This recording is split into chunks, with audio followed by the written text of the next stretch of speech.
Hey everyone, this is Joey with Navigating the Mats. Welcome back to another video here. I have one that I'm super excited about. It's something I talk about in the academy all the time, but I know that it's good to hear again. And for those of you who haven't been in, you need to hear this as well. If you are new to Jiu Jitsu, this might be the most important video that you listen to. And if you're even in Jiu Jitsu for a couple years, guys, if you're a little bit of a leader in the academy, you need a refresher on this. You've got to hear this too as well. And today, I want to talk to you guys about being a good partner. It is the only way in Jiu Jitsu to guarantee that you will get better is by being a good partner. So Jiu Jitsu is not an individual sport, all right? We have to have a team of people to push us further along our journey to help us continue to grow. So I am here today, guys, to tell you to be selfish with your jiu-jitsu.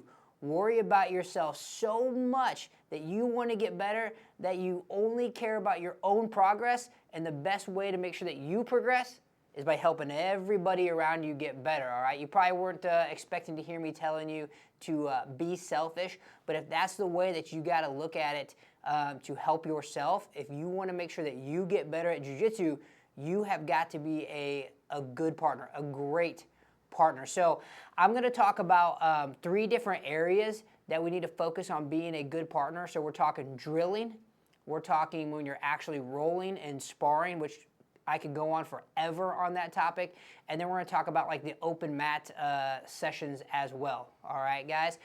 If you want to make sure that your academy grows and improves, this is the way to do it. It's the proper way. It's a good foundation that you can continue to build on top of forever and ever, okay? So let's talk about what does being a good partner look like whenever you're drilling. So coach just taught the move.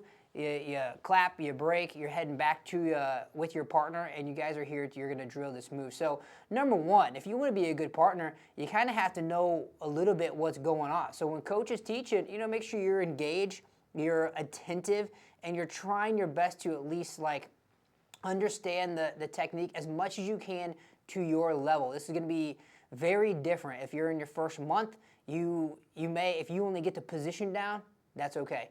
Now, if you've been training for jiu-jitsu for a few years, really try to understand that technique even a little bit more on a deeper level. So when you go back to your partner, you're able to give them as much as you can. Like I said, how deep you understand that position is going to vary drastically on how long you've been training jiu-jitsu. But first thing is just be attentive, understand what's going on, be focused, don't be drifting off somewhere else, thinking about bills, thinking about the house, thinking about work and all this other stuff going on. Guys, we're at the academy. This is a time to let that go and focus on jiu-jitsu and focus on your partner and their progress at this time. So know what's going on, be attentive, be focused, be ready for drilling. And then when you guys are actually practicing the move, you have to learn how to give the right energy. So you're not like too tense, you're not fighting your opponent. You're also not just laying there with your arms on the ground, not giving them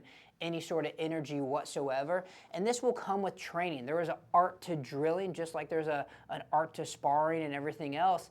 You will slowly learn, how much energy to give, how much to push, how much to tense, how much to bridge, all those sort of things, and it will come with time. But the more attention you can bring to this, the faster your learning is going to be. So if you're like really, really focused on learning how much energy to give your partner, it's something that you're consciously trying to focus on, you are going to get so much better at that than if you just never even thought about it. All right. So attentive, focusedness, know how much energy, and then finally, like, give your partner some feedback. All right, so it's not them just practicing the move over and over and them trying to figure out the problems on themselves. Like, let them know if you're practicing a choke, say, hey, the pressure's here, it needs to be a little bit more here. Hey, I feel like your balance is a little off whenever you're doing this pass. I might be able to off balance you. Or if they're going for a sweep, I just be like, these grips just don't feel strong. Give them a little bit of feedback. That can be, corrective feedback, and it can also be feedback like, oh my gosh, hey, that's really good. Like when you move this, when you do that, I can really feel that I'm off balance here. I can really feel that choke coming on tight. So don't just tell your partner all the things they're doing wrong. Try to also like let them know and encourage them on the things that they're doing correctly too as well. All right, guys. So that's when you're drilling. Now, when we're sparring, you've got to be a good partner when it comes to this, because you have to have training partners to spar with in order to get better at jiu-jitsu. If you make all your training partners mad, nobody wants to work with you, you're not going to be able to spar, you're not going to be able to practice your moves, and you're not going to be able to get better. So this is why it's so important to be a good training partner. You want to be that person in the gym that when you're looking around for a roll, or you're looking around for a sparring session, like people are lined up wanting to work with you because they know how good of a partner that you are, because you're investing into them. And when you invest into somebody as a training partner, they are going to turn that back and they are going to invest into you, and you guys are just going to grow and grow and grow. So when you're sparring with someone, you have to make sure that you're kind of like matching their level. There's nothing worse than going with somebody when you're kind of on a day where maybe you're trying to chill out, maybe you're not as athletic, maybe you're a little out of shape, maybe you're not like the competitor in class, and then you go with someone who's just like 100 miles an hour as hard as they can all the time for a full 5, 6, 7 minute round. You do a couple rounds with somebody like that, you're like, okay, they're on my no roll list anymore, because they can't match my energy. Now there may be some days where you come in and you're wanting to go super hard and you're that person that's wanting to push the pace. You got to make sure that you kind of like find a training partner that's on the same page as you that day. All right, so make sure that you're not like 3, 4, 5, 6 levels above your training partner in intensity, because people don't like that. They're not going to want to roll with you. They're going to get hurt. They're going to just kind of like, start to withdraw a little bit. They're going to start looking down at the ground, not making eye contact whenever you're looking for a training partner. That should be one of your first like clues that you haven't been a good training partner, because when you're scanning the room and you're looking for someone, everybody starts like, turning away, looking at the ground, starts tying their belt, goes and gets a drink, starts taping their fingers again or whatever. Those are little clues that, hey, maybe you need to look inward. It's not all everybody else's problem that you don't have a training partner. It might be your problem, and it could be that you're just going too hard and people are worried about getting hurt. All right, so that's the first one. That will, like, once again, it's going to come with time, because you have to kind of curb your fight or flight instinct that a lot of people have in their first couple months of jiu-jitsu. And then you also need to have your feelers on, so you can tell when someone is going 50%, 60%, and you can kind of match that as well. But that will come with training. I could probably do a full video and talk all day long on the art of like rolling and sparring, and hopefully I'll do that in the future. But today I just kind of want to talk about making sure you're a good partner. So when we're sparring, make sure that you're matching the energy.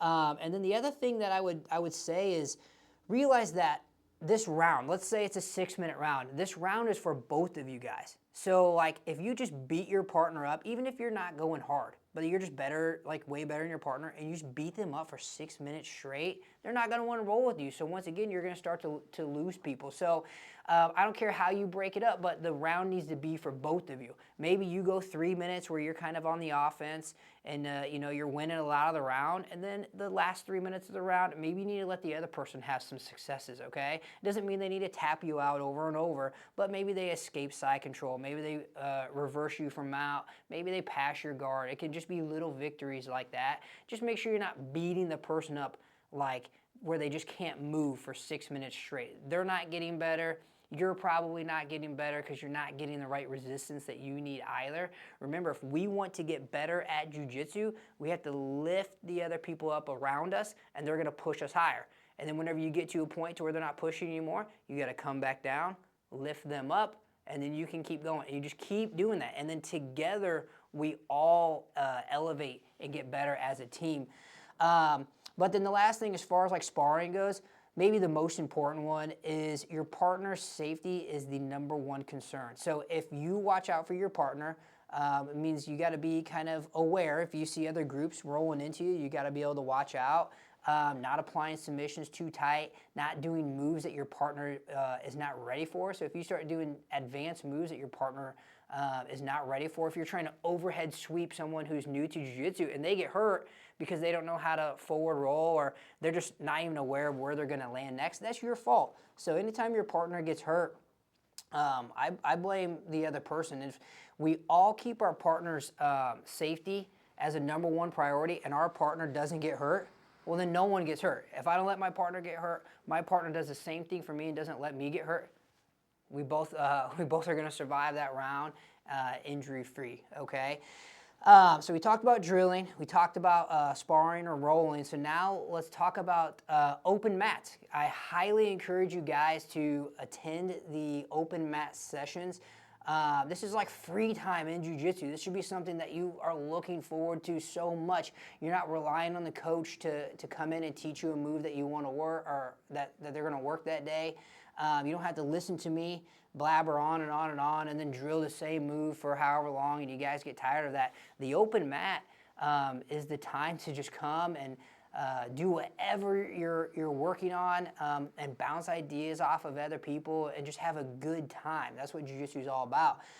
So I would say when it comes to open mats, one of the very first things, if you want to be a good partner, is come to open mat with some ideas, some stuff that you've been working on, some stuff that you want to share with the other people, some questions.